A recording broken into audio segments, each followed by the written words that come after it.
She lived in a small house by the shore. I was in love. I came to visit her. We walked along the shore, listening to the waves. Sometimes we talked, sometimes we didn't need to talk. We took turns cooking, and at night when we fell asleep, our future was bright and our dreams were intertwined and promised a life of happiness and understanding. There were times when we went for a drive. Her dog loved to come along. We would disembark in one of the nearby parks. The sun, the rain, the green grass, the falling leaves, all of these things welcomed us. The world was a stage just for the two of us. We knew we were safe. Nothing could hurt us.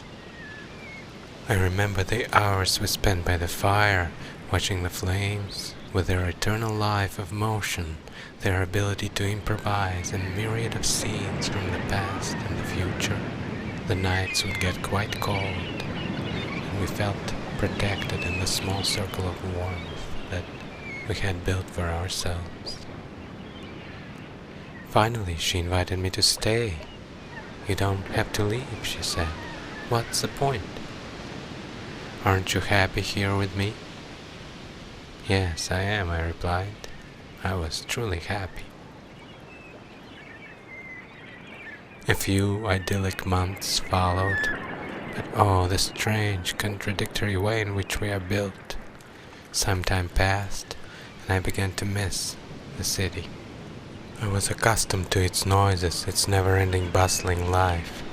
Sometimes the sound of cars in the distance woke me at night, and then I realized it was the ocean, that gray, foamy giant that kept watching us while we slept. The ocean was busy making its own long-term plans, ones that it had thousands of years to fulfill. It didn't share its plans. When it talked, it spoke in a different language. I didn't understand its words. Sometimes I feel that she did, and she would look at me with sadness, knowing that death and loneliness were built into us from birth, with their inevitable collection of farewells. Perhaps she let me go before I realized I had to go. And finally, the day came when I knew I couldn't stay. I invited her to come along. I didn't think she would. "I'll wait for you," she said. "I'll be back," I promised.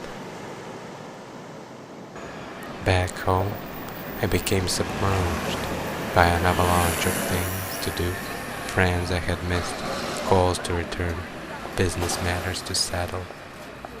I had been so involved in our seashore romance, I had let everything else fall behind. Then someone else showed up, someone from my past. She distracted me. I wasn't sure anymore whether I wanted to go back to the ocean, to live on the very edge of the human habitat, to face the endless onslaught of the waves, to be deprived of the life that one can have here in the city. The longer I stayed, the easier it was to postpone my return. We spoke on the phone every day, then every other day, then every week. She knew that the future we had been so certain of just a while earlier was now out of reach. It didn't belong to us anymore. If we were to recapture it, we had to act quickly and decisively. One of us would have to give something up. Our last conversation was sad and definite, a feeling of doom tangible over the wire. "I'll wait for you," she said, once again. "I'll be back," I said. At that moment, I felt such sadness and such longing that suddenly all my busy affairs became unimportant. The life I led, it had been so empty without her. How could I have been away for so long? I decided to give everything up and go back. I I could not wait to see her again. It was obvious that I had never felt as comfortable with anyone before, and would never be granted another chance like this. It's strange how the knowledge we already possess does not always disclose itself immediately. It sleeps inside us, awaiting the right moment to reveal itself. How could I have been so clueless? I settled my affairs. This time there would be no need to come back to this city so full of cars, so empty of the ocean's eternal conversation, so empty of her. My accident was quite common, nothing unusual at all, nothing to tell about. As I was dying, I could see her face hovering over me, her sad smile, her beautiful blue eyes that knew all about the loneliness that is built into us from birth in the endless farewell of this life. "I'll wait for you," she said.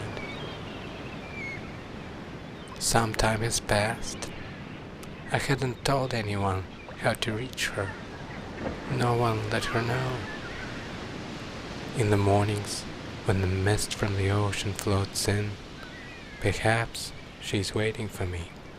And at night, as she makes the fire, she waits for me to step out of the darkness and sit next to her in the circle of warmth she had built for herself. For ourselves. A whole life can go by so quickly.